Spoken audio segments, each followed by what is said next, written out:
Bonjour, nouveau numéro de Pourvu que ça dure, l'émission qui rend l'éco-responsable sur Public Sénat.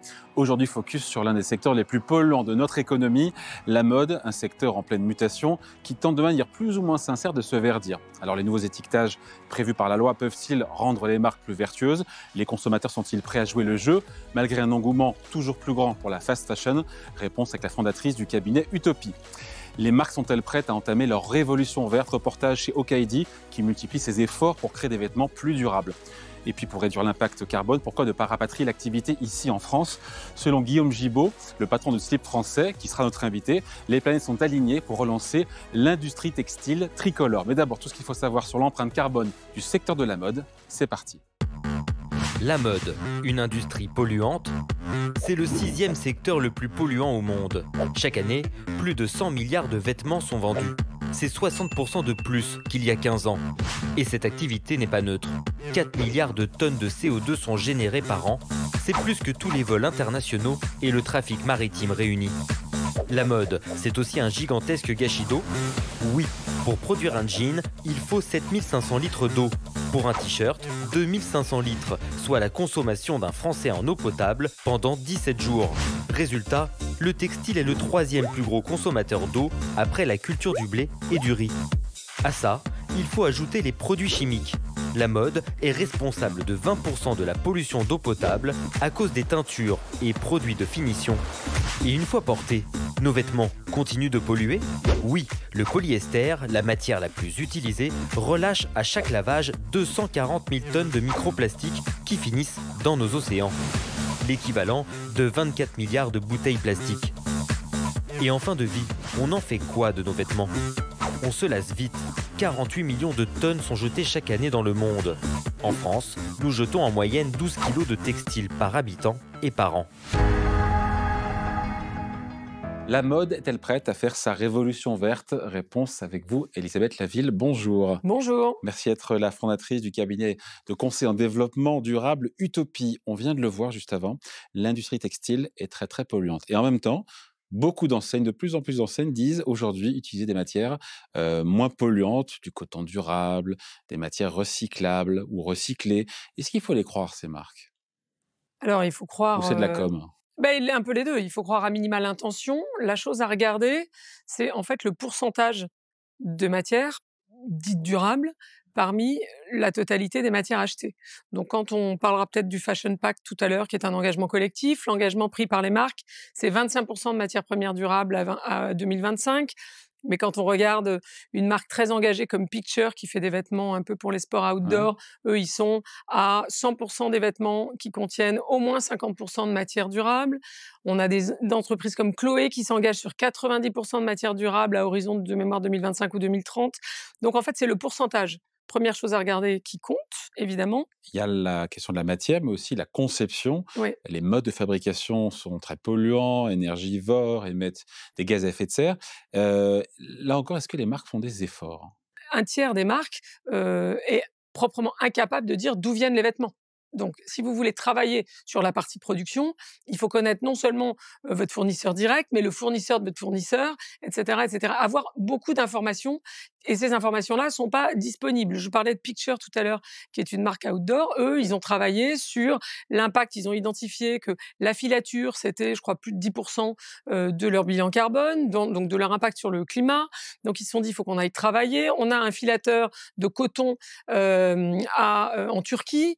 La Turquie, c'est un pays où l'énergie principale, c'est du charbon. Oui. Donc, ils ont dit, on va aller, je crois qu'ils sont associés à Decathlon d'ailleurs pour faire ça, qui avait le même fournisseur, convaincre ce fournisseur de passer à l'énergie solaire pour la moitié de ses approvisionnements.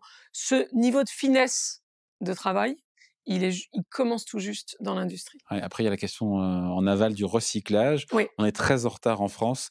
48 millions de tonnes de vêtements sont jetées. Mmh. Pour le coup, c'est dans le monde chaque année.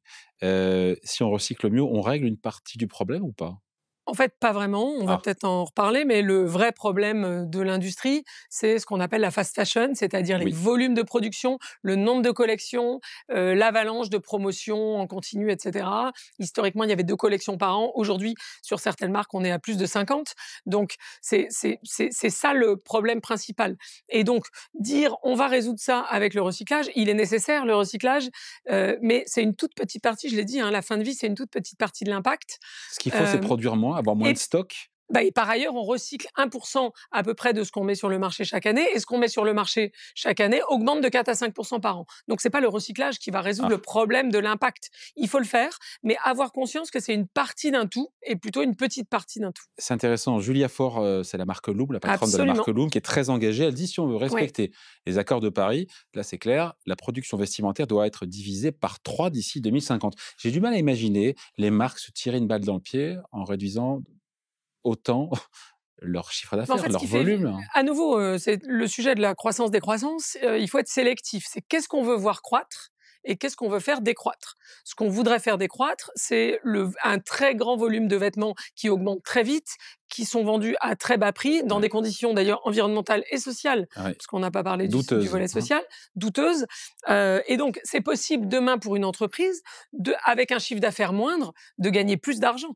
S'il y a plus de marge sur les vêtements, s'ils sont plus qualitatifs, s'ils sont vendus plus cher, et cetera, vous pouvez en vendre moins Ouais. quantitativement, Faut-il que moins le souvent. consommateur ait les moyens aussi, hein, c'est de payer plus cher. Oui, mais aujourd'hui, il y a un gaspillage vestimentaire comme on a un gaspillage alimentaire. Ouais. On a, je crois que c'est Marks& Spencer qui avait estimé ça en Europe, 50 des vêtements dans nos armoires qui sont portés moins d'une fois par an. Mmh. Donc la question, c'est d'en avoir moins, Ouais. peut-être des plus durables, auxquels on est plus attaché, qu'on fait réparer. Tout le monde a son jean, son pull fétiche, et cetera. On n'en a pas besoin d'autant, en fait. C'est ça Ouais. le sujet. Après, pour, les marques, il y a la question des invendus qui sont Oui. souvent détruits. Sauf que depuis le 1er janvier 2022, la loi AGEC interdit la destruction des textiles Oui. invendus. Est-ce que les marques jouent le jeu?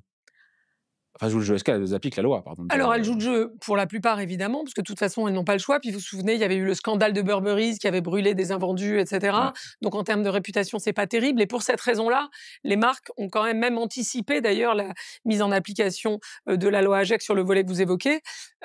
Aujourd'hui, elles jouent le jeu. Alors, il y a eu des petits scandales médiatiques aussi, parce que beaucoup d'invendus sont donnés à des associations, du coup, finissent dans les pays du Sud, et en fait, finissent parfois dans des décharges sur les plages au Ghana, et cetera. C'est pas terrible non plus. pour aider ou pour contraindre Ouais. les marques à être plus vertueuses depuis le 1er janvier, encore une fois en vertu de la loi AGEC et c'est pour ça qu'on fait cette émission aujourd'hui sur l'industrie, textile et sur l'habillement, il y a ce nouvel étiquetage, qui est obligatoire. Les marques sont censées donner tout un tas d'informations sur la provenance des produits.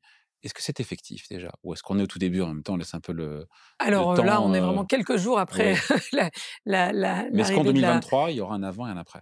il y aura un avant, un après, en sachant que ça concerne les marques qui font plus de 50 millions d'euros de chiffre d'affaires de Ouais, mémoire, les pièces qui font plus de 25 000 pièces et les pièces nouvelles qui seront mises en vente à partir du 1er ouais, janvier. Autrement dit, tout ce qui est en magasin et en ouais, solde, en ce moment ouais. n'est pas concerné. On a beaucoup parlé des marques, Elisabeth Laville. J'ai envie de dire les consommateurs maintenant dans tout Oui. ça.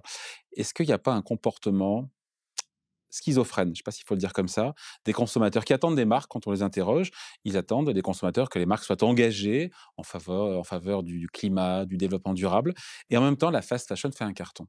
Les neurosciences nous disent qu'on a tous le cerveau un peu reptilien derrière et le cerveau préfrontal ici, Ouais, qui est capable de réfléchir, de faire des actes de consommation responsables, et cetera. Et qu'en fait, ce que nous enseignent les neurosciences, c'est assez fascinant, c'est qu'on ne peut pas activer les 2 zones en même temps. Autrement dit, si une marque me parle comme si j'étais un peu, très fast fashion, soucieuse d'avoir plus de fringues, mmh, pas chères, alors c'est cette partie-là du cerveau qui s'active et une fois que cette partie du cerveau est activée, je peux plus ouais, raisonner avec la partie préfrontale. Autrement dit, quand on dit: «Oui, mais les consommateurs veulent que», on a les consommateurs qu'on mérite. mmh. Si les marques demain parlent à l'intelligence de chacun, qui est en chacun, eh ben, elles auront des consommateurs plus intelligents et elles pourront mais évidemment, elles pourront mener des actes qui vont plus dans le sens de la consommation responsable et faire des choix qui vont moins dans le sens d'une espèce de fast fashion, frénétique. En revanche, elles peuvent pas faire les 2. Allez, merci beaucoup Elisabeth Laville, fondatrice du cabinet Topi. Merci à vous. Merci David. On vient de le voir.